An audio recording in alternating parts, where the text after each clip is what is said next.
What's up, everybody? How you doing? Welcome back to the Punk Rock Review.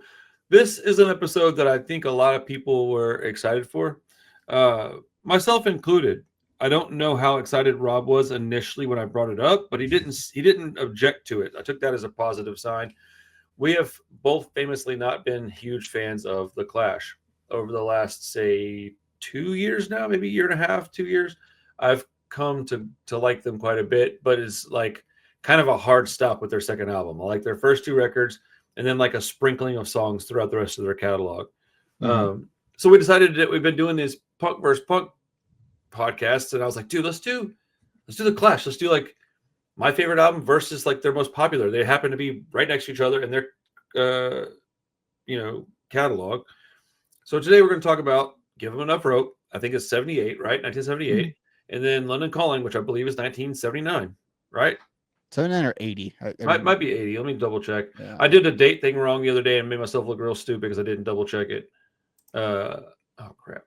You're right. It's December of 79. Okay, so So yeah. right around there then. So it's basically 79 to 80.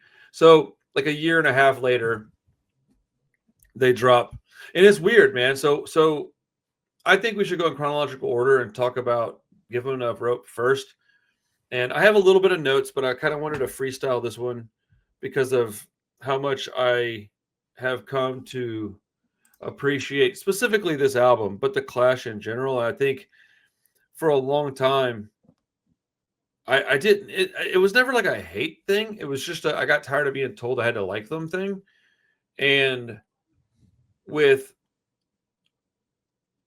Give Them Enough Rope, I had just never heard that album. So I say we start there and we'll go over to London Calling. So okay. Let's see, I had Wikipedia pulled up. So yeah, actually they weren't even a year and a half. They were like almost exactly a year apart. Good grief. Do you hear that beeping noise? A little bit. Yeah. Okay, it's my computer doing something. Oh, here it is.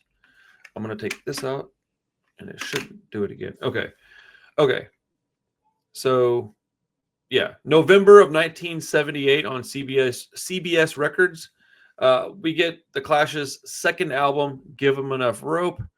This album is only about 37 minutes in length.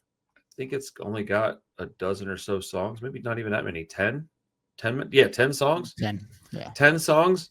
They're kind of robust. They're not today's punk songs where they're 2 minutes and 10 seconds and they're super fast. This is an old first generation punk album.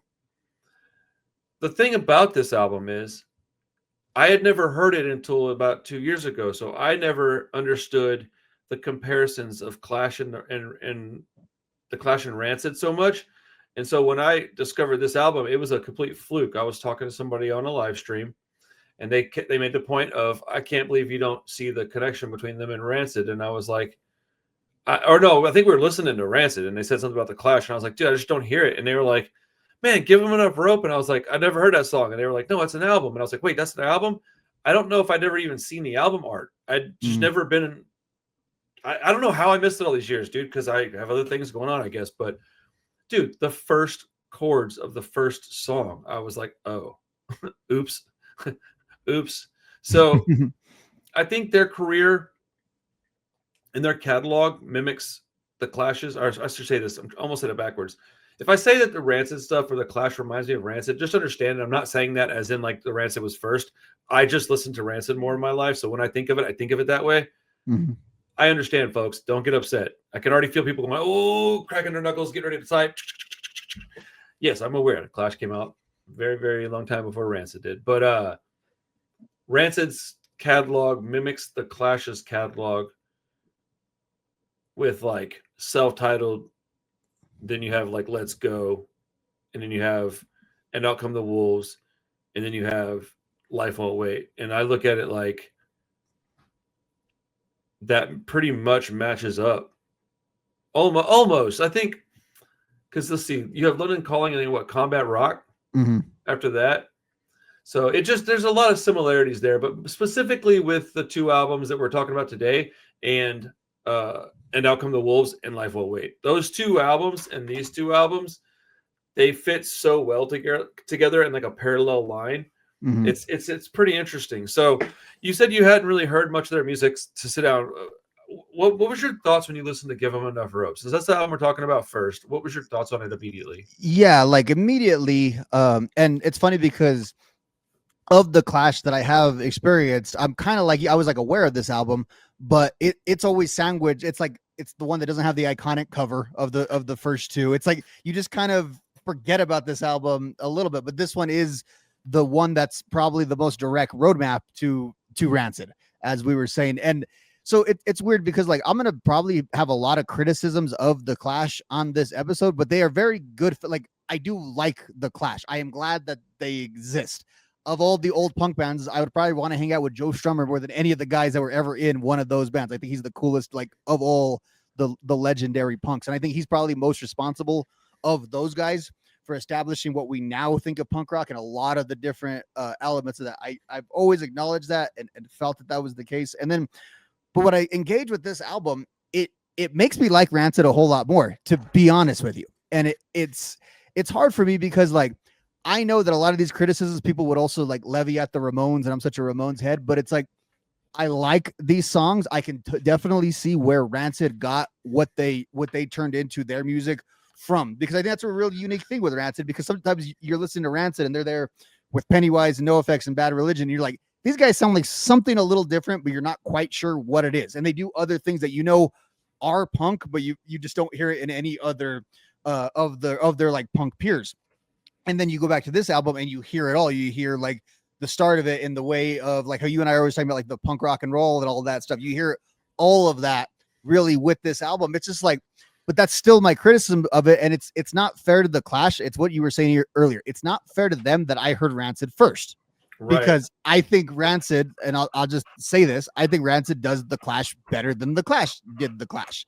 That's my preference of it. And I do think, I think songwriting, you can argue that, Rancid were much better songwriters. So I take a critical eye to these songs because I'm filtering them through that Rancid filter. I find them to be good songs, but I do find them to be something a little more proto of the stuff we like, and something a little more that would fit more in the roots, what it does, that itself being kind of the same thing, if that makes any sense. I look at this as almost purely an influence and not something that's necessarily goes with all the other stuff that we listen to. Yeah, I think that's where you and I separate a little bit. I had a different experience because I was so shocked because I had never heard this that I felt stupid. I was like, whoa, how have I never heard this? And why does it sound so much like? So like if you have their first album and you're like, okay, it's kind of rough around the edges, but a lot of people like that. Mm-hmm. Well, a lot of people like Let's Go as much or more than Out Come the Wolves, right? But I prefer an Out Come the Wolves. So when I heard this album, I went, oh my goodness, that's exactly what it is. It's the same kind of songwriting with a step up in production. And like you said, it's a little less iconic cover art or whatever. But yeah, I don't know, man. I think we've had a slightly different reaction to it, but I think as far as like respect and like acknowledgments go, I think we're probably on the same page. I hear on this album so many things that you can go, oh, I can literally pinpoint the song where Rancid heard this and went, I could probably put that in a song that I write, or even subconsciously do it where they just write something and it comes off like, oh, they must have been listening to this album a lot when they wrote this.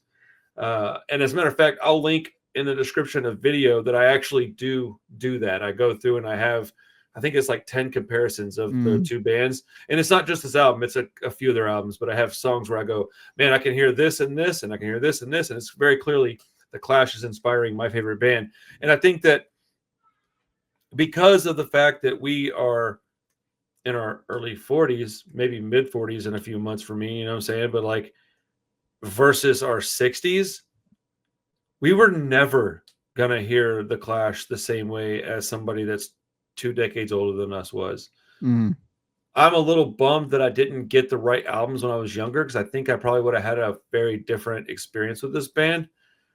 But man, I listened to it today and I thought, dude, what a great record. There's a couple of songs I don't care about much, but even those songs, I still think they're good songs. And it's weird because they have all these things where you can hear a direct influence to stuff that we love. And I'm thinking, man, they like originated that sound. So while I still agree with you that Rancid is the better group of songwriters and they have the better group of songs, it amazes me that in 1977 and 8 and even 79 and 80 that they could write songs that if they came out today would be just as relevant now as they were then. Mm. Dude, can you imagine if like London Calling came out today, or let's say in 1998, right when Life Won't Wait came out, they would have been thought of as like the same thing. Mm-hmm. You No, know? I think any of this old Clash stuff would all be like a smash hit today. Right. Like if it were, and not even with that many alterations to it. Honestly, I don't know if it would be considered, like punk rock necessarily. It would probably be considered another form of music. It would be one of those form of music that's not punk, but all the punks like. It would definitely fit into that Right. into that genre. There's sort of like a, I don't know, like a folk element to it Oh here yeah. that you can really feel, because I feel like this has something similar to you were talking about Out Come the Wolves, and that like you could see yourself getting lost in all of these songs. Like Very much. there's sort of a, so this is not the type of album that like punches you in the mouth. It's not, it doesn't get into you that way. It's more, it's a little more subtle. It's a little more layered. It's more like you have to kind of feel these songs than they're just going to be screaming out at you about what they are and what they're doing, which I think like in the spectrum of punk rock, this is a little bit different than the Ramones that are coming at you with this fast Right. attack with their music, the Pistols that are coming at you with this angry political messaging, but this more like nihilistic approach. And then here's like this kind of well thought out more singer songwriter type of stuff, and it's really interesting because the Clash, you talk about how it would come, and it's funny because like we think of the Clash from our framework as one of the original punk bands, this band that has influenced so many other bands. When I hear this music, I hear a lot of other music that wasn't necessarily punk rock later on that was so clearly influenced by this stuff. Like when you hear like 80s pop and 80s rock music, like a lot of it that I don't necessarily like. If it sounded a little more like this, I would probably like it a little bit more. But clearly that was like they were, and I think this is also part of my issues that I've had with the Clash. They were always kind of, there's like a hipster vibe to them of like they were like the smart person's punk band that like, okay, well, you knew the Clash and this and that. But it's also, I think, like in the 80s, if you were an artist and you were like a hip artist, the band that you would sort of emulate into whatever genre you were doing was clearly the Clash. And I think like Give Them Enough Rope could have come out anytime in the 80s. I think London Calling could have come out in the 80s, and they would have been huge pop records just as that. And I think this record also, like again in the 90s, in the 2010s when like indie pop is huge, I think this stuff would have been good. And it's very similar, and it's very similar to what we're saying about Cockspar, in that it's sort of timeless music in that way. There's a dated thing to it, and that it's kind of from the past, the way, because we have modern ears that's heard everything that came after it. But there is a sort of, if it were to come out today, I don't think it would sound that dated. I don't think we would perceive it as such. So when I was listening to it, I listened to it a couple of different ways. I had it on in Spotify in my car just to have it on real loud. And I listened to it on a piece of vinyl that I've got that's from the 70s. And I don't think that it sounds that dated, which is what amazes me by it. It does, but it sounds like the mid 90s to me more than it sounds like the 70s. Right. And I think it's because of all the stuff that we got to love in the 90s that comes directly from this. But the production is so good on that album that it doesn't sound like, how even their first record, you go, okay, that's a 70s punk record. This one doesn't have that same sound. It's got, like, in my opinion, like the perfect production for this band.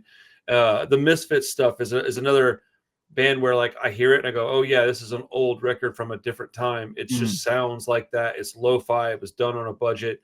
Where this one sounds like they got in there with some people that knew what they were doing, regardless of budget. Well, if I'm not mistaken, the Clash were always kind of a big band in that kind of way. Is that like, I know on the first album they really didn't know how to play their instruments and stuff like that, but like once they got in, they were signed right away. Like they were not one of these bands that had to deal with like, again, with the Misfits, who were recording that in a garage where the tape was literally melting on them. They were not necessarily in those kind of conditions for making these albums. Well, when you look at it like through the lens of just punk rock, when this album came out and when this band was big, punk rock wasn't what it is now. The template was still being made. The Sex Pistols had barely existed. And so like I was talking to this guy from a band called Crazy in the Brains, and he covered a song that Iggy Pop had done called Punk Rocker. And I'm thinking like how punk rock that guy's music is, not Iggy Pop, but well, his too, but like Mhm. Crazy in Their Brains, how punk rock their music is, how it doesn't sound sonically like what I think a punk rock record would sound like necessarily. But I watched this dude, I've talked to him for a while now, and I've listened to a lot of his music, and I can tell you without a shadow of a doubt, it is punk rock. It just doesn't fit in the exact same template as what The Unseen and A Global Threat. So it's not like this super fast, like hardcore street punk stuff. It's just punk rock. And a lot of it becomes punk rock through its lyrics. It's not necessarily through its imagery, even. It's just they got jeans and t-shirts on. They might have their hair slicked back because these guys are kind of like rockers from, you know, a yesteryear. But like I mean, this album, I've fallen in love with it over the past couple of years, man. I own like 3 different versions of it. I got a cassette, I got 2 copies on vinyl and a CD, and it's like it's shocking to me that I have all that. I even own a couple of different versions of the first album. I don't know that I'll ever get around to, spoiler alert, having a copy of London Calling in my personal vinyl collection. Mhm. But dude, I'm telling you, man, like the first song on this record, I heard it and I knew immediately that my opinion on the band had changed completely. And I knew I had been wrong about them for a long time. And it was so immediate that I had to go, okay, look, if I feel like this, that's for a reason. And it's not because I care what anybody else thinks about me, because we all know by now that I really don't. Like I like a lot of things and I don't like a lot of things that are popular. So uh yeah, man. Yeah, dude. I mean, we have all kinds of songs on here that are just classic Clash songs. English Civil War is a good enough song with a popular melody that's used, but even Dropkick Murphys uses that melody, right? Mhm. Song. I mean, I don't love that song, but I like it fine. But like Tommy Gun, dude, like that is a great song. That is a great Clash song.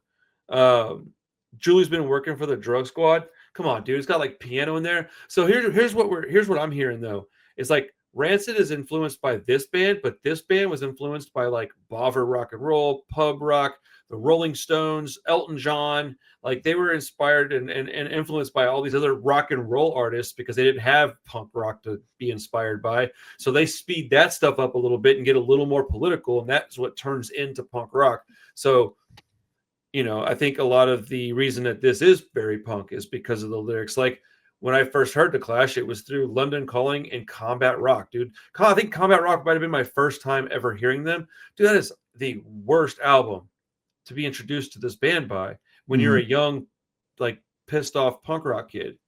So I just never thought of them as punk because I was looking at it from the wrong angle, man. I looked at it through a sonic sound. They don't Mhm. sound like a punk band. Well, dude, listen to what they're saying though. I'm like, yeah, I don't want to hear it because I don't like what they sound like. Like it's so dumb, but I still kind of do that today. You know, if I hear a band that they don't sound like what I want to hear, I don't even get to the lyrics because I'm like, yeah, I'm just not into this. I just don't like the way it sounds. I adjust my music how I want to. Everybody else can adjust theirs how they want to. It's okay. Um, do we got like Last Gang in Town, bro? Rolling Stones out the wazoo on that song, bro. Mhm. There's so many things on this record that are like uh just very clearly from a Well, specific. doesn't it? It feels like to me like the Clash could have, like, from this album, like they have the same thesis that the Ramones had, that a lot of these bands had, is they wanted to just they was almost like punk was this sort of this, you know, make rock and roll great again, for lack of a better term, way of doing things, is that you want to take out a lot of the crap that was happening in the 70s and filtered that out to what it was at the beginning 2 decades ago, where it's like the Ramones leaned heavily into like that Beach Boys and that very Americanized, quite frankly, sound. And the Clash, I think, what the Clash did differently to the Ramones is they grabbed from a wider like swath of influences to put into their music. But like Right. now, the hippies would have hated this stuff, and like punk was very explicitly anti-hippie music. Like that was part of the. Which is so weird. Well, it's so weird for us now, but I think Yeah, that's like, what I'm saying. Like now it's weird. yeah, because now we're kind of like punks and hippies are kind of connected as like sort of brothers in subculture in that kind of way. But like, Well, yeah, I mean, the first punk rock generation, like the very first punk generation before we even get to the Clash, dude, all they wanted to do was piss people off. Like they were mm, there to rebel and kind of be offensive. They were like, no, we're just going to thumb our nose at everything. We want to play fast rock and roll. And like this is when punk rock really became what it is today, was with this mm, band. because politics got involved and songwriting changed, and you don't have to sound a certain way to be punk. You got to talk about something, and you got to be about something to be punk. And I think that changed with this band. So that's why I think, in my opinion, there's two kinds of punk. You got the punk that just sounds punk, and they're just snotty. Like you got like Ramones core stuff, skate punk. A lot of it's like that. Some of it's not. Some of it's like that though. Then you have stuff that's like may not even sound like a punk band, but then you listen to the words and you go, this is where hip hop becomes very punk. It doesn't sound like a punk band, but like Public Enemy, dude, are you kidding me? Go listen to a lot of that backpack rap. They're talking intelligent stuff, and it's not, gray lines, dude, blurry lines all throughout all this stuff, man. I think the Clash are a good analog to explaining how, again, reggae and other forms of music are so interlinked too. But like punk and hip hop have actually very close links in like historically and Right. a lot of other things that we just because of how we perceived them when they were mass produced to us in the 90s. We have a little bit different take on all of these things. And then to your point, I think the 80s and 90s both defined different forms of punk, and that became punk for certain generations. So like through the 90s, punk gets heavier and angry and brings in these influences of metal and turns into hardcore and all this stuff. So the perception of punk for 10 years is that this ugly, angry music.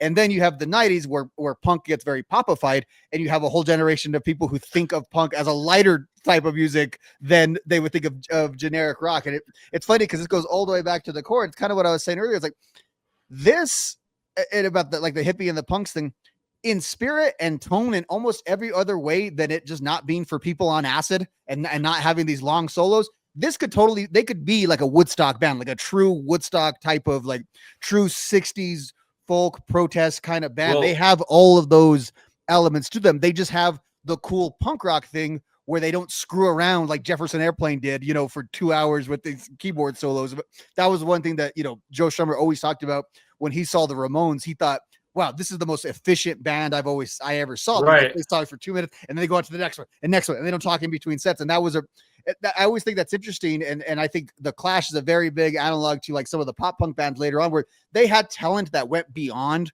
the music they were trying to emulate, but still their sort of core principles were in that sort of punk rock way of feeling and thinking. And I think it's what creates this music. And yeah, I think it's protest music. And I think protest music is very much, punk rock music. And the way this is filtered, the closest thing that it mirrors, I think, is punk rock. Although I do think the Clash, kind of like Rancid, are their own thing ultimately. Yes, punk is the closest thing that they're probably towards, but I do think that those bands probably are their own genre unto themselves. And they are a sound. And any band that's been around for a long time are, but those bands specifically with their influence and their uniqueness amongst even like their peers. It's interesting, man. You can tell that Tim Armstrong listened to this. I've heard that his favorite band is actually the Ramones. But well, he said like as a kid the Ramones were more inspiring to him because they were an American band. He couldn't get like inspired by Euros, but like all his songwriting reflects way more.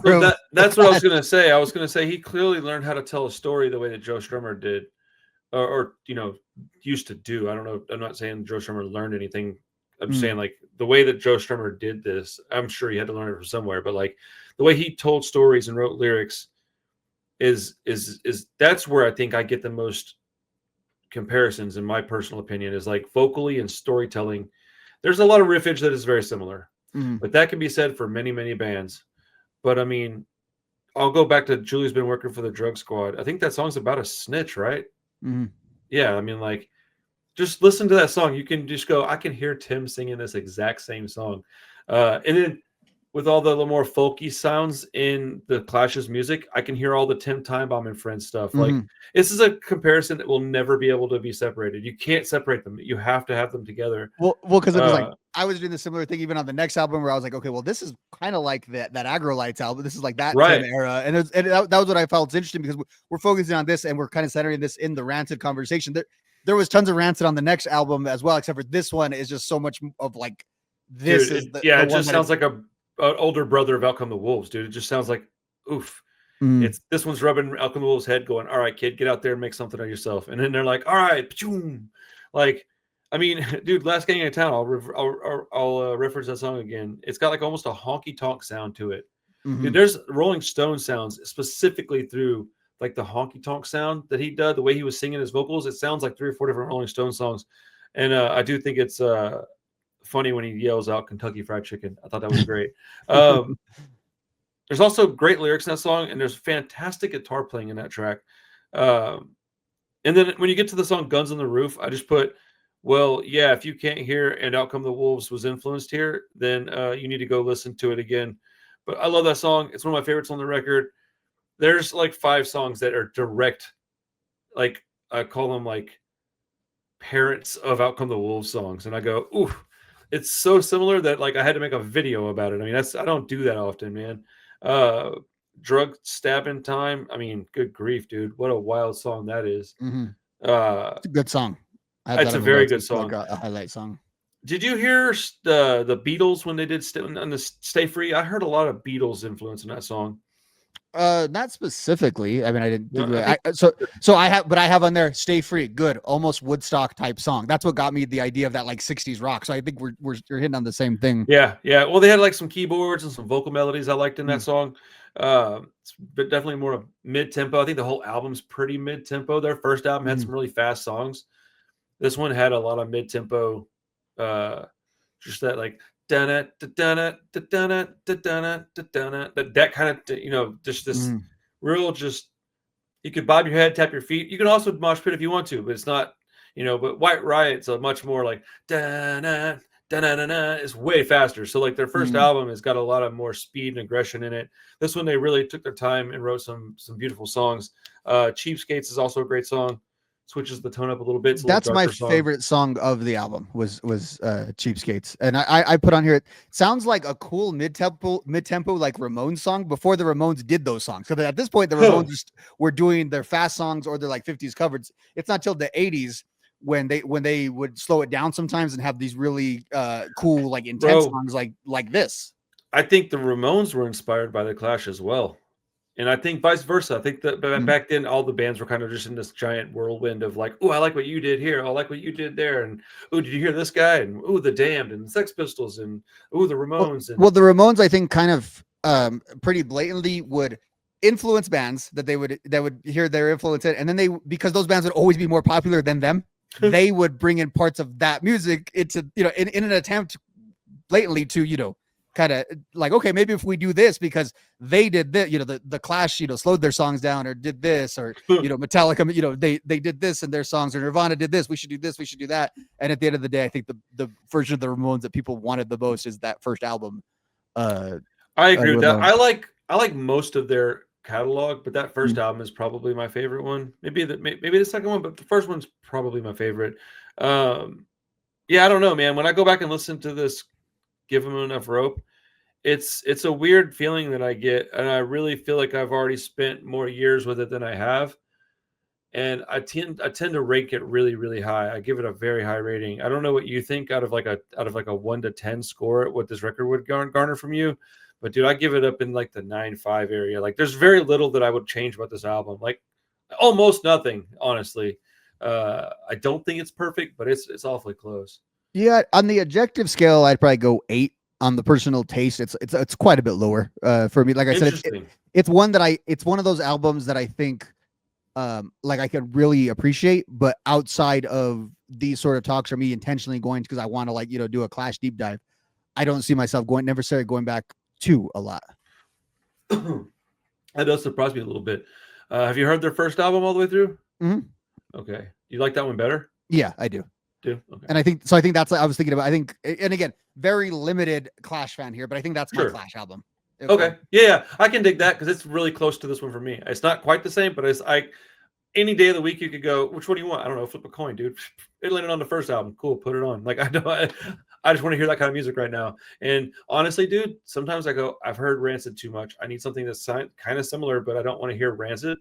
Mm-hmm. Dude, I can go to like Left Alone, The Interrupters, The Clash. Like there's a few bands I can go and grab and go, okay, I get some of the same feelings from them and some of the same kind of guitar stylings. And, it's just super cool to be able to go back and listen to this stuff after all these years of me not understanding what people meant.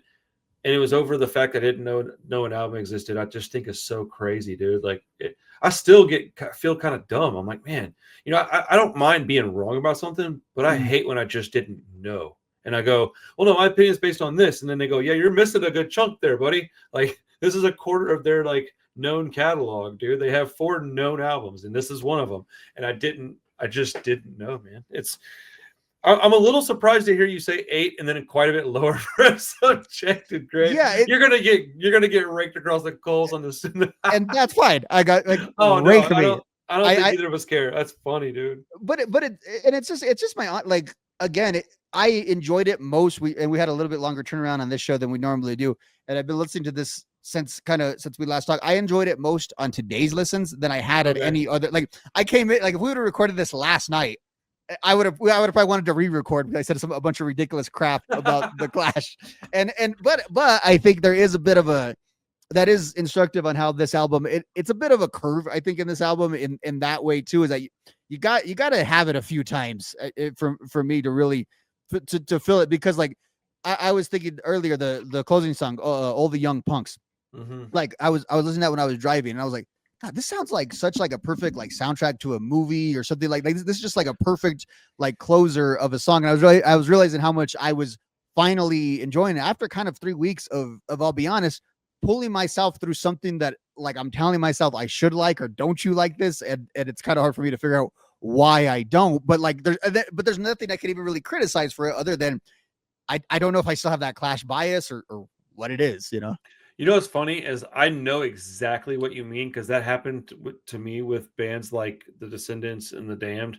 I have come around on those 2 bands specifically quite a bit, but like I'll use Black Flag as a good example. That's the band that I still go, I should love this band, and I'm like mildly into them. Like I'm like, yeah, it's cool, I guess. I'll rise above, put it on a mixtape. I'm cool, but like I don't care about their other songs like I know that I should, and I'm like, I don't know why. Maybe because I have later hardcore bands that I like more, and then I also have Minor Threat and Circle Jerks, who I like a lot from that era. So I'm like, well, I've already got the bands I like from that era.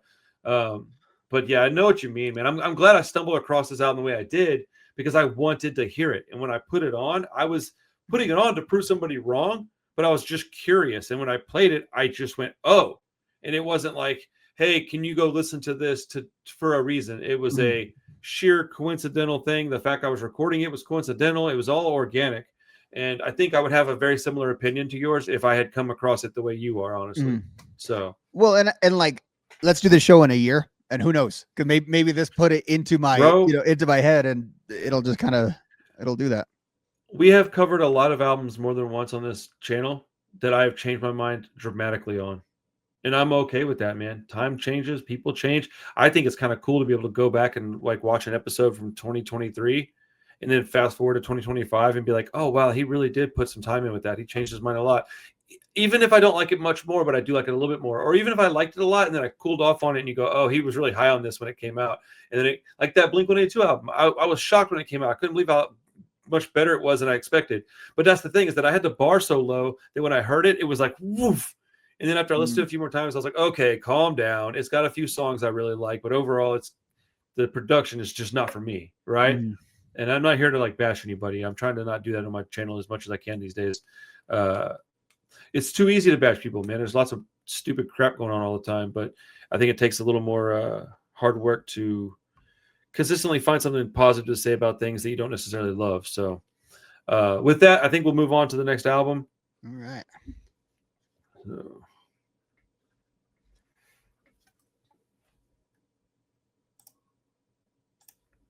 Okay, I put the gap of silence in there intentionally, so when I'm editing later, I can see the little. I go, oh, that's flat. That's where it's at. That's where it's at. So it was only a few seconds, but I'll see it, man. So thank you guys for being patient. So yeah, about a year later, a year and a month, 13 months after that album was released, The Clash released London Calling.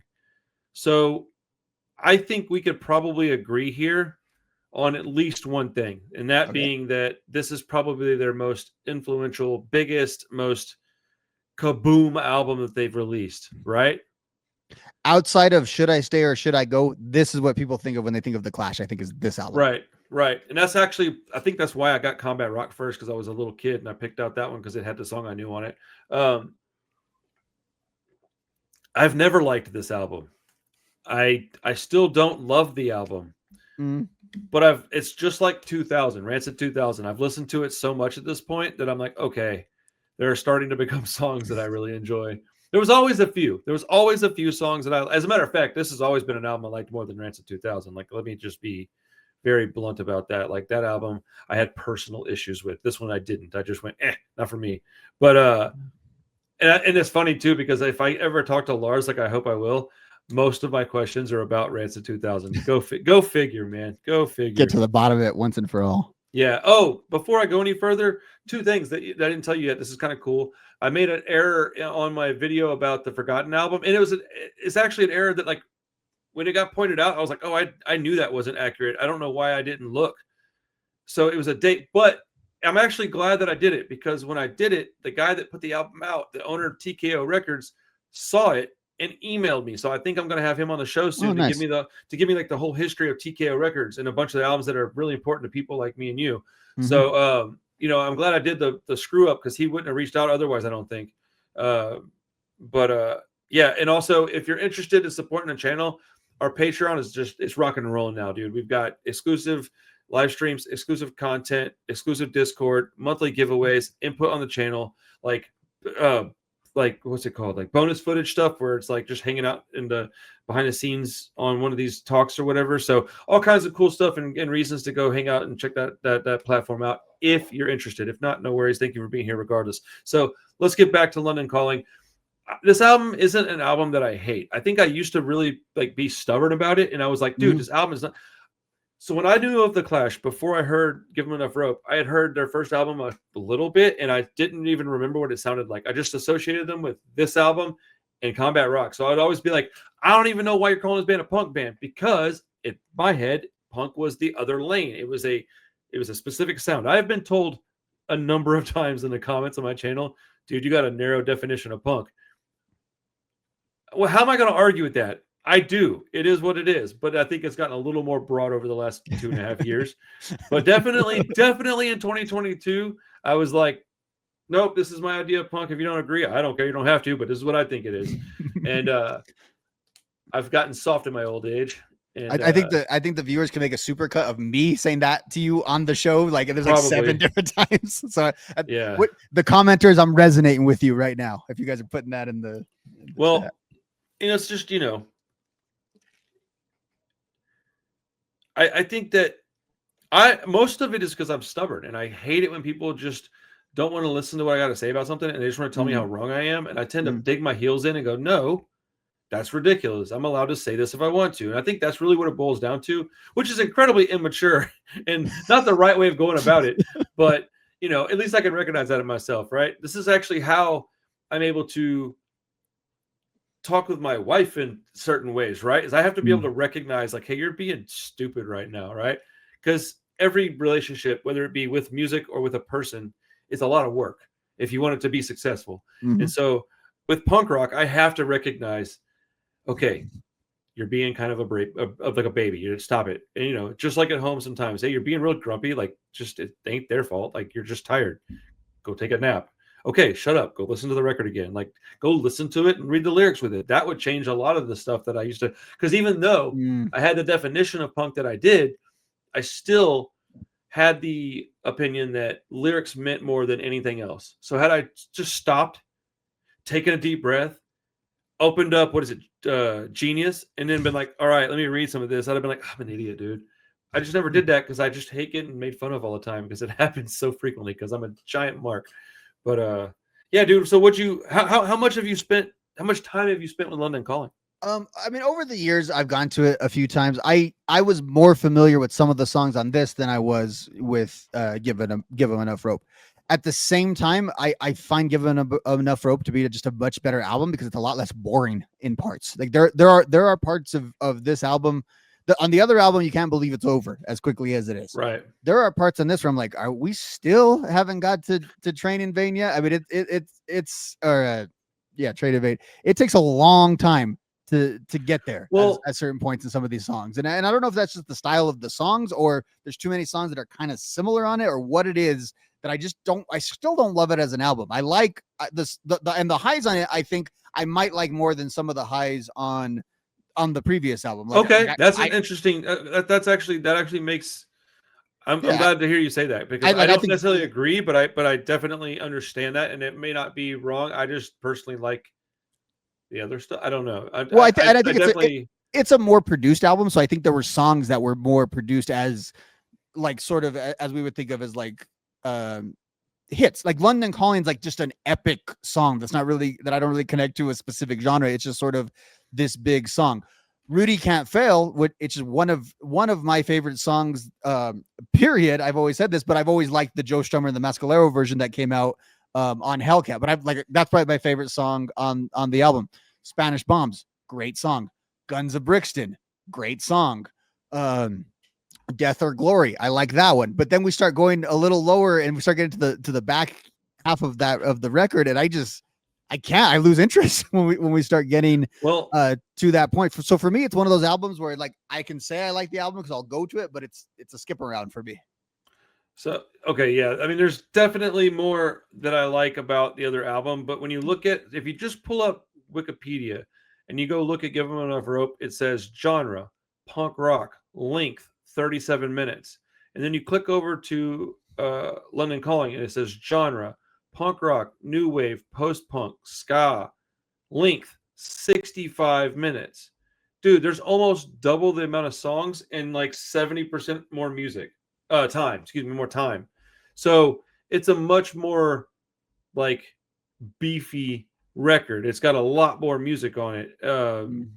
It's also got that in common with, say, Life Won't Wait. It's a much more eclectic sounding record.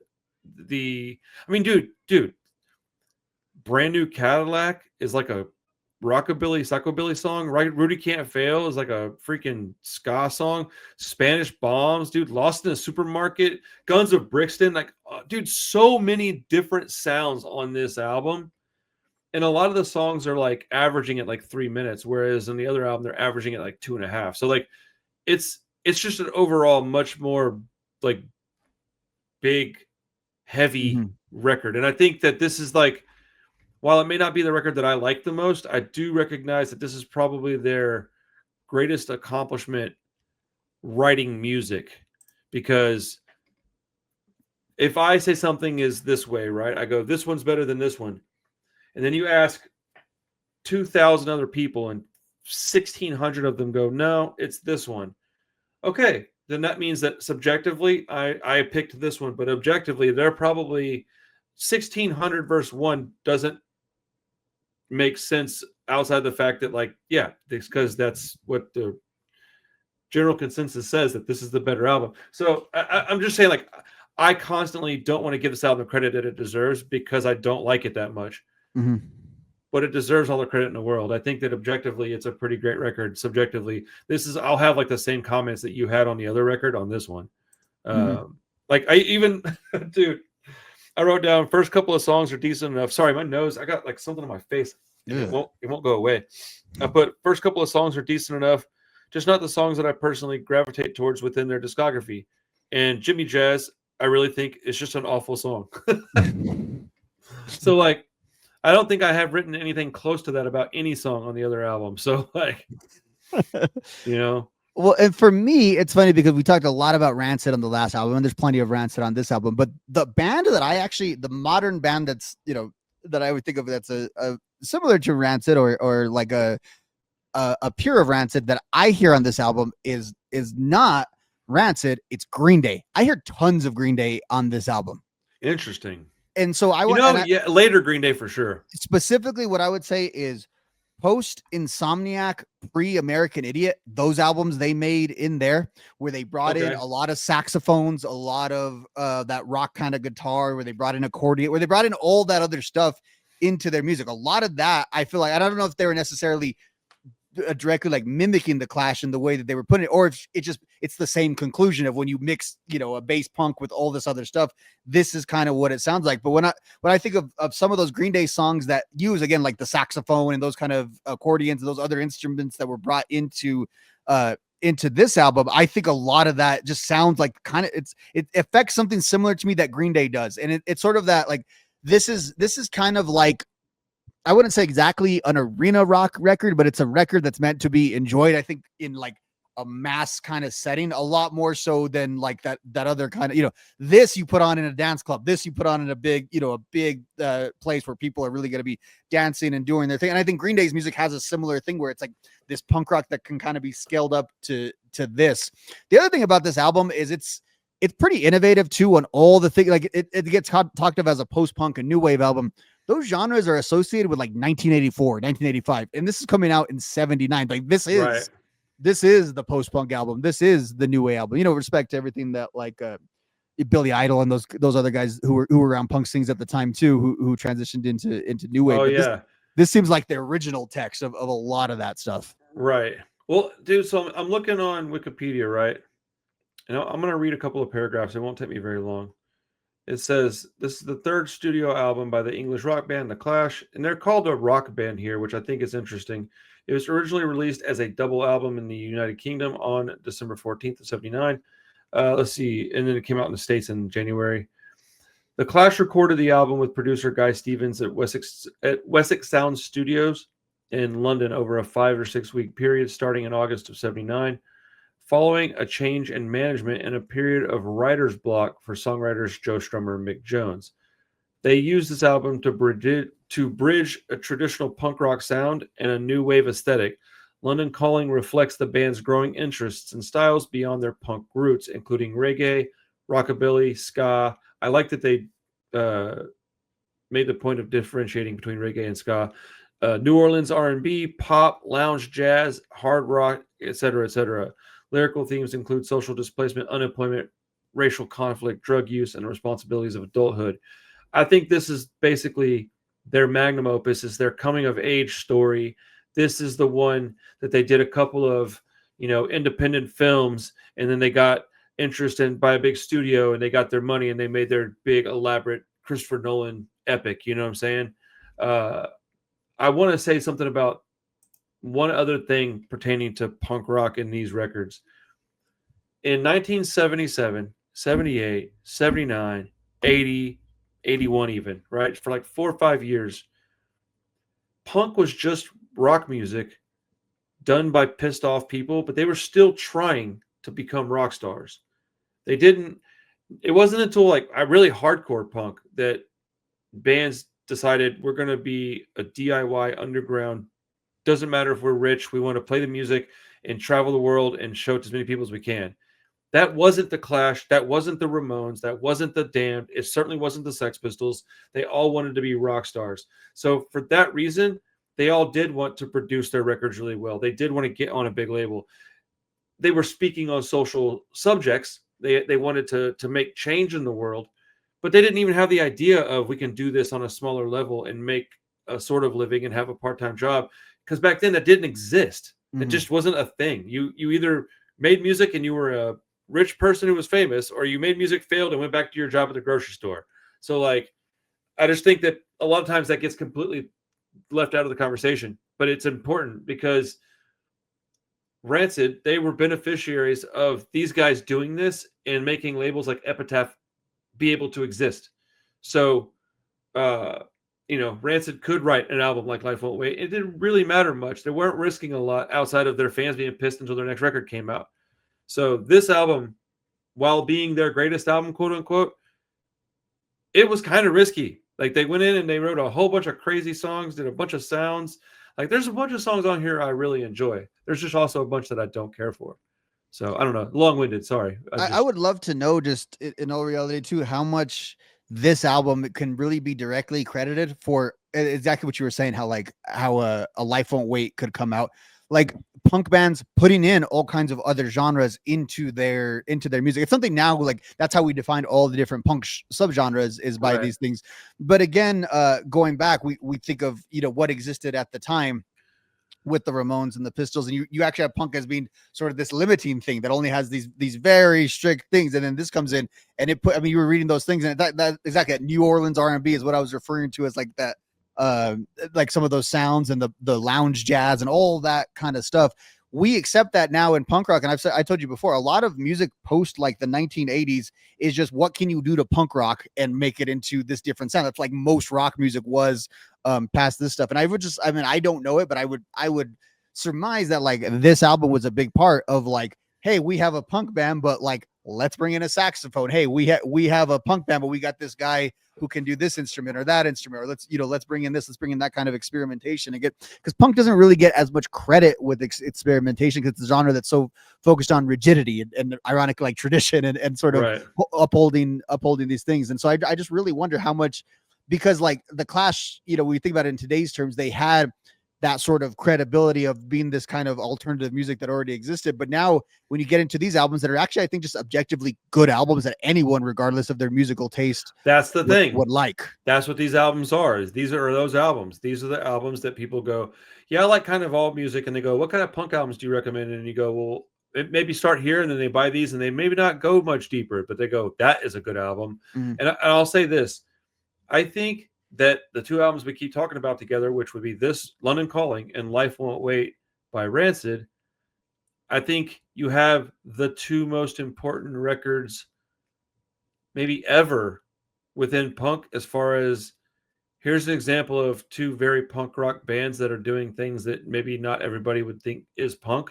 So it gives it the gold stamp of approval. You can go and do something like Rat Boy on Hellcat and be like, no, that's a punk band.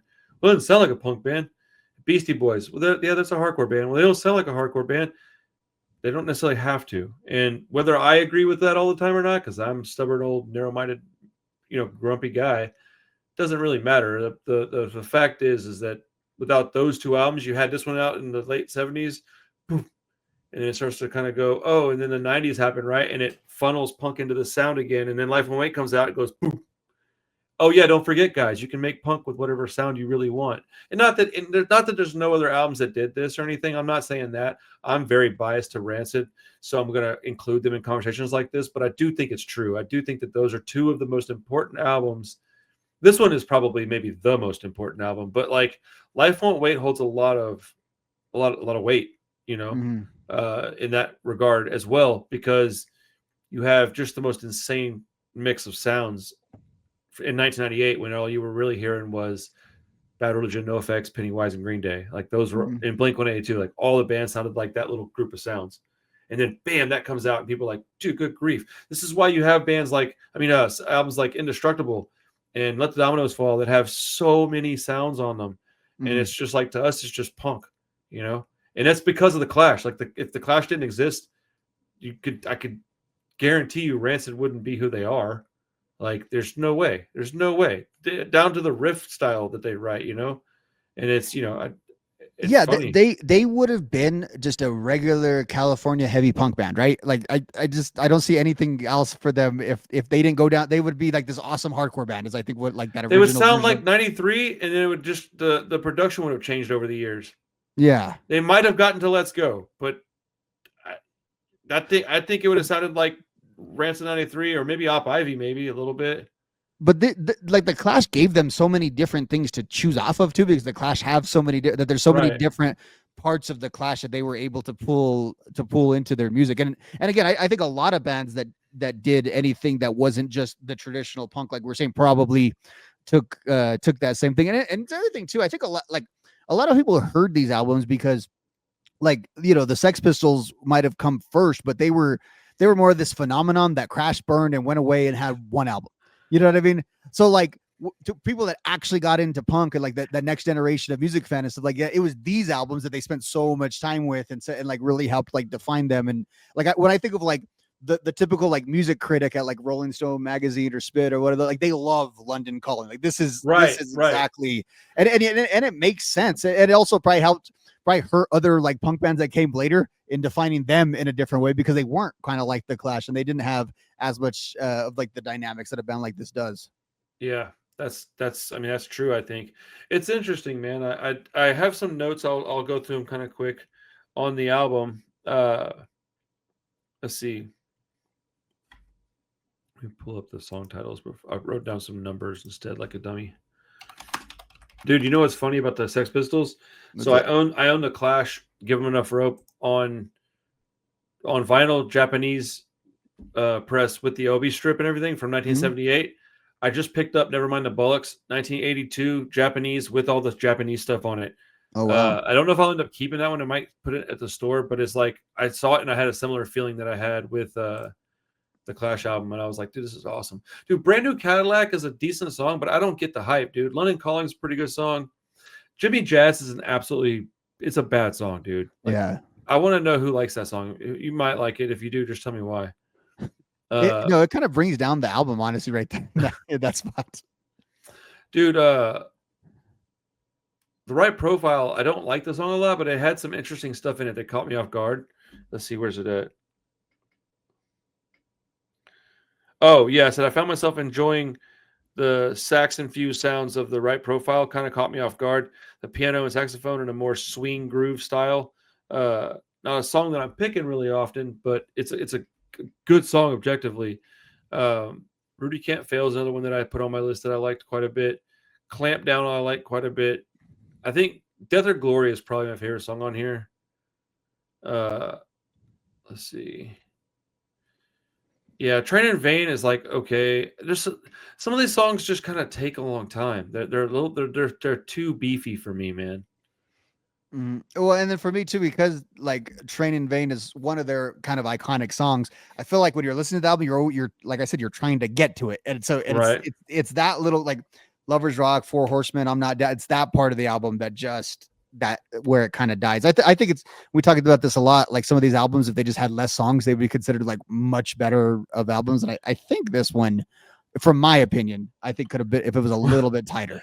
What's funny is that I think we both agree with that, but I think everybody else is gonna be like, "Y'all are Yeah. dumb. This album is perfect." Yeah, this album that everyone loves, and me, two guys on a podcast 50 years later, like, they could have done better if they did this and that. And Which is crazy because, like, in reality, it's a pretty amazing piece of artwork. Like, I can look at something objectively and go, "That's incredible," and then just go, "Yeah, but it's just not my style." Like, there's shoes out there that I look at and go, "Those shoes are crazy looking. Those are awesome." Man, I ain't wearing that. I wear plain black Vans, my guy. Like, I don't. It's What song was the one that MIA took? What song did she do? She did that song that Paper Planes has a song, a Clash song. Is it off of Combat Rock? Or is it off? No, is it off this album? It is. Let me put it in. Paper Plane. I can hear it in my head. Din, din, din, din, din, din, din. Wait, so they did do, but that's not a Clash song. They did do Paper. Yeah. No. Paper Planes by MIA samples a Clash song. Okay. I just can't remember what the song was. Straight to Hell. There it is. Oh, that's right. Straight to Hell. That's right. Yeah. What is that on? Is that on? From Combat Rock. That's okay. Yeah. Man, as I said many times, I don't have as much experience with these two albums, so I get them mixed up quite a bit, which I think is funny because I do think this is the better album out of those two. Mm-hmm. I don't know, man. I think I'm starting to like this album a little bit more, but it's got too many songs. I think that's my issue with it. I think, like you said, if we could reduce this by like 5 songs and bring it down to a nice tight 14 tracks, which is still a lot of songs. Dude, if this was to come out today, people would lose their minds. Dude, why are you dropping 19 songs? Yeah, and you and I are always very critical of album length, and I do think that is a more modern critique, I think, of some of these albums that we just wouldn't have had, 30, 40 years ago breaking down this. It would be, we would critique, I think, long songs, but we wouldn't critique, I think, these albums always just be, and it feels like you and I don't know what it is, but there's a certain like pain point when we look at the runtime of like what is kind of just a little too long of an album. Yes. That's crap. Hold on. Sorry. I'll address that in a second. That sucks. Okay. Not a big deal. Just people, man. People. Anyways. Yeah, so okay.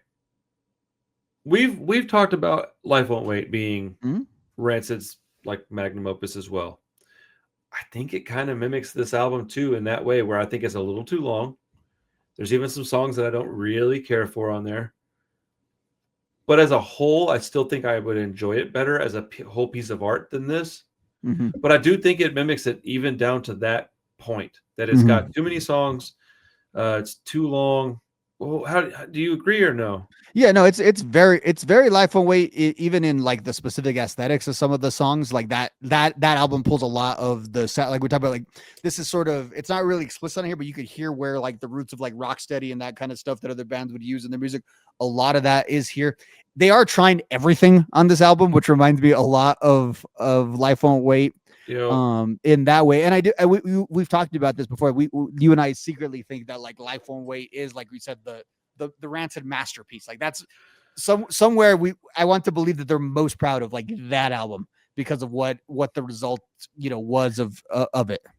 I would be pretty shocked to find out that they didn't think that that was the case. That they didn't think that. I'd be surprised, and because I think the Clash probably referred to this as their greatest piece of artwork. Mm, And whether I like it as much or not, I think it's pretty irrelevant because I also think this is their best piece of artwork. It's just not my favorite one. mm, And I'm okay with that. Like I can say like, "Oh, this is the best Italian restaurant, but this is my favorite Italian restaurant because I like crappy pizzas as an example. Like I mm, like Tombstone cheese pizza almost as much as I like an actual slice of New York cheese pizza.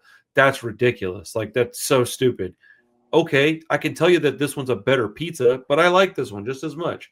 And I think I'm getting more comfortable saying things like that. Like I think this might be the better album or this song's the better song, but I prefer this. And then, because if you can I started giving records an objective score and a subjective score probably like a year and a half ago. And I mm, got a lot of compliments on that. People were like, yo, I really like that you did that. Like you didn't like it much, but you said like objectively you could see how it would get this grade.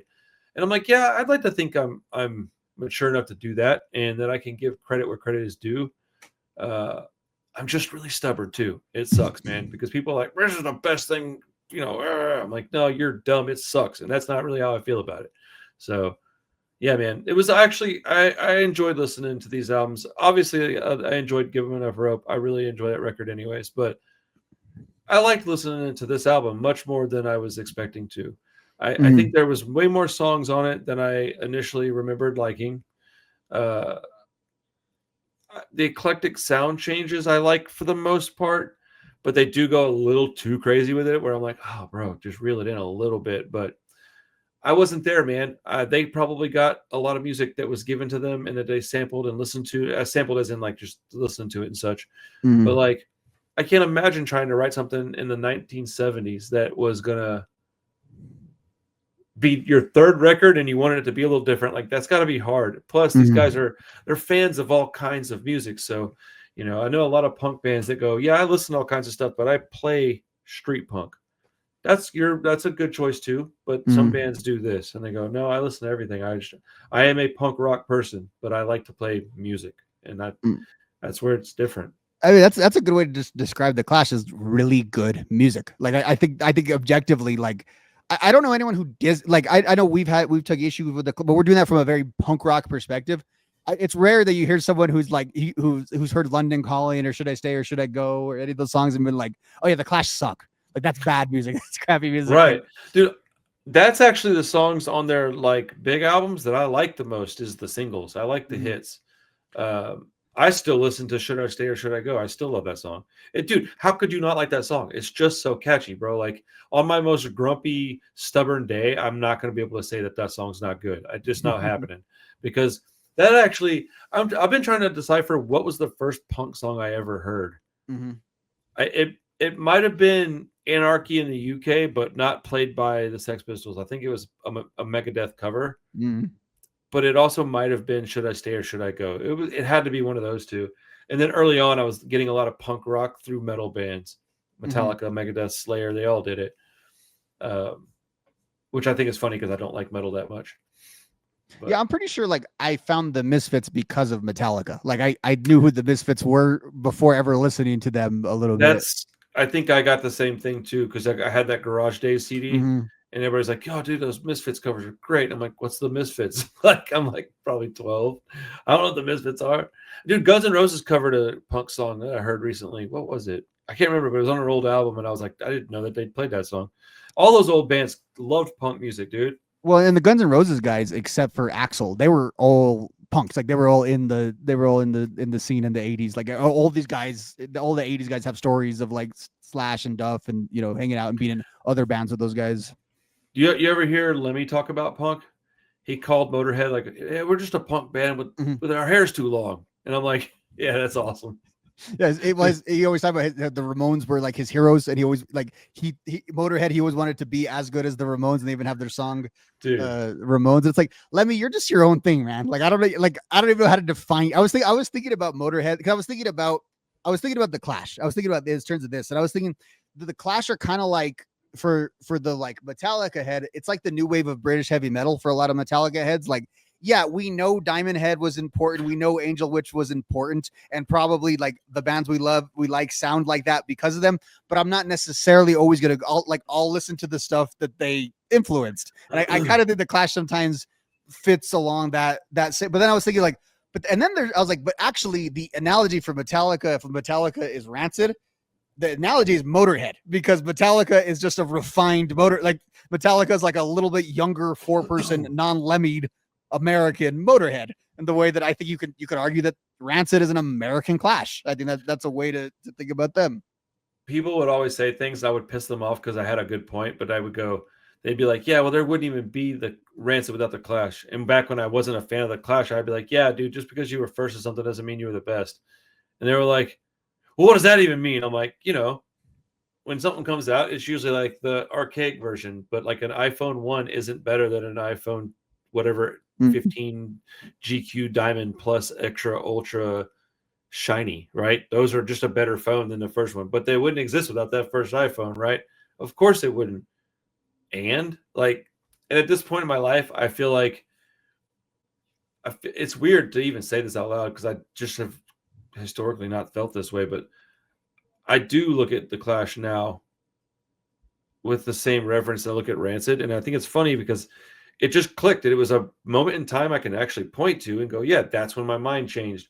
And I wish I had been younger when this happened so that I could have spent more time like reading about them and maybe watching interviews or I don't know, man, because I was alive when I was listening to this stuff when Joe Strummer was still around. Yeah. I wish I could have been into them so I could have cared more because I got the Mescaleros album. I was supposed to get that album. I'm a huge Rancid fan. It was coming out on Tim's label. It was kind of course, packaged to us though, in that, you know what I mean? Like, right. because I had it too. I was more familiar with that before I ever owned a Clash album or knew of the, No, I had Clash albums first, but that's why I was like not trying to get the Joe Strummer one. I was like, I don't know if I even want this, but I got it anyways. I just wish that I'd had this like awakening back then. So maybe I could have caught them in concert or whatever, but I could have. I don't know. I just really sometimes I wish I could spend more time. Like I really like the Damned now, which I think is so funny because I never liked them. It just one day it worked. And a lot of it is like seeing bands live. When I saw the Damned live, they were so cool. And I was like, man, these guys are awesome. And it's 110 degrees. And that guy's still wearing that jacket with that red button down shirt. Like he's not fucking around, man. Yeah, dude. There's a few bands out there that I can't get into that I'm wondering if it'll ever change. Do you have any bands like that where you still just don't like them? You're like, I just don't like them. But people are like, what are you talking about? I got one major one, dude, that people now go, that what? I generally think of the Clash as kind of that band. Like that's okay, that's what I thought you were going to say. That's when I always have to just be quiet whenever we get into our high level historical talks, and I don't know as much about the Clash. It's just right. It's my blind spot. So it is probably the Clash, but there's others, I'm sure. Dude, mine's the Cramps, dude. I just can't get into that band. Like I like some of their fair. I mean, I like some of their songs, but I don't like any of them enough to buy an album. But I carry their stuff in my store because it doesn't stay on the shelf very long because the band's incredibly popular. And like Poison Ivy was super rad, or is she still alive? I don't know. But like, just they were rad people when they were doing that band. I get it, but like, and aesthetically they were super awesome. I was gonna say the iconic, like the logo and the hair going into the thing, and the Cramps are very they fit that thing where I think more people probably have Cramps like merch than have ever actually heard a Cramps song. They're sort of in that vein. There's definitely a group of kids that like Cramps shirts but don't know the music because they come in my store. And I'm like, oh man, I'm surprised you like them because you're like 15 and I'm 43 and can barely listen to an album. They're like, oh, I love Goo Goo Muck. I'm like, okay, yeah, me too. But like, how many other songs have you heard? And they don't know it, maybe 2 or 3, which is fine. I'm not going to judge them on that. But I'm like, you should go listen to their album on Spotify before you try to buy one here because it's hard to find and kind of expensive. Like, just go make sure you want to spend that money is my only point. I don't care if you want to buy it, buy it. But like, they're an interesting band, you know. But the Cramps is the one that I still can't really, and Black Flag, I just can't. I want to like that band so bad, but I just don't. I just don't care. Maybe the Minutemen slightly. In Oh, that, like, I like the Minutemen, but it's a very experimental kind of sound, and it's got like, to me, I like when I hear a Minutemen song more like on TV or something like that than actually mm-hmm. like listen to their Me album. too. That's how it is with the Cramps. It's exactly the same way. You know, another one that people can't figure out why I don't like is Propaganda, dude. I hate that Yeah, band, I can't figure out why you that one either. dude. It's just like pretentious lyrics and like I don't know. It's just I don't know. I just can't get into it. But it's like I'm a big dumb ogre, so why would I like that band, right? Uh, yeah, man. Good talk, dude. The Clash. So we're gonna stick on the same wavelength, man, and we're gonna go ahead and do a part 2 of the Forgotten Veni Vidi Vici and Brain Failure American Dreamer because multiple people wanted to hear from you about those two albums, and I don't mind talking about them again because I'd love to hear from you as well. It'll probably be a shorter episode. It might not even hit an hour because I don't have a lot to say that I didn't already say. I'll bounce some of the same things I said to Nitty to Mhm. you, but like I'm not going to repeat everything I said. That doesn't make for good conversation for the listener. But like I do want to hear your opinion on those, and I think it makes it. Have you heard either of those records? Not off the top of my head. Dude, I can't wait to hear what you have to say about them. To be clear, everybody, I do know that Veni Vidi Vici came out in 1998. It was an accident on my part. Um, I asked Nitty, I was like, hey, when did that album come out? And I was thinking about it, and I was like fixing to look it up, and he goes, 2001. And I went, oh man, 2001. And I just like went with it without thinking. And then when they brought it up, I was like, oh yeah, that is not a 2000s album. That is definitely not. And like the cool thing is that when that guy emailed me, he gave me like some history about the guys that I didn't know and some history on Lars that I didn't actually know. And I don't know, it's this channel has been so cool, man, to operate. Veni Vidi Vici you may have to listen to on YouTube. American Okay. Dreamer you can find on Spotify. All right. I'm pulling up the Wikipedia page now for Dude, American that. Dreamer is Chinese and they sing in English, Mhm. like for the most part. But I can't wait to hear what you say about both of these albums because they're both so important to me. And I hadn't heard American Dreamer in quite some time, so I'm excited to hear from you about that one because it like reignited my interest in that album. I had been like, I forgot how much I loved this because when it Well, came out, it was a banger, dude. It was very important. aesthetically, this looks like the stuff that I like. So Oh, if you don't like this, I will be very surprised. Yeah, I would be very surprised. This should be a very fun episode for us. There's not a lot of critique here. I think it's mostly just gushing over these songs. I mean, okay, well, yeah. I'm familiar with this cover from Brain Failure. I've seen this cover before, but Oh, dude, that band was huge, man. They played Warped Tour, I think. Even you probably saw them and didn't even know it because they opened for a bunch of bands that I saw back in the 2000s. But awesome, dude. I'm gonna go take a shower and get ready for dinner, man. That was a good talk. I had a fun yeah, time. Thank you, Rob. I appreciate your time, brother. How's everything going at school? Work's going okay? everything's going good. I was doing some late night projects last night, so I'm also on like zero sleep. So I'm excited Yeah. to go shower and get to bed. Honestly. Hell yeah, dude. Well, everybody out there, man, we love you guys. Appreciate you. Like the video, subscribe to the channel if you haven't done so. We're like inching towards 13K, which is it's a big number, man. I'm very proud of this channel. So yeah, let us know if you need anything. Throw your opinions, comments, and such in the comments. And who knows, man? Maybe you'll have another recommendation, like because the Brain Failure and the Forgotten, that actual pair of albums was a request from a viewer. So you never know, man. You might have something that you really want us to talk about that I go, oh, damn, that's actually great. So Speak up. yeah, Right? speak up, Yeah. man. All right, Rob. See you later, everybody. See you later. We'll catch you next time.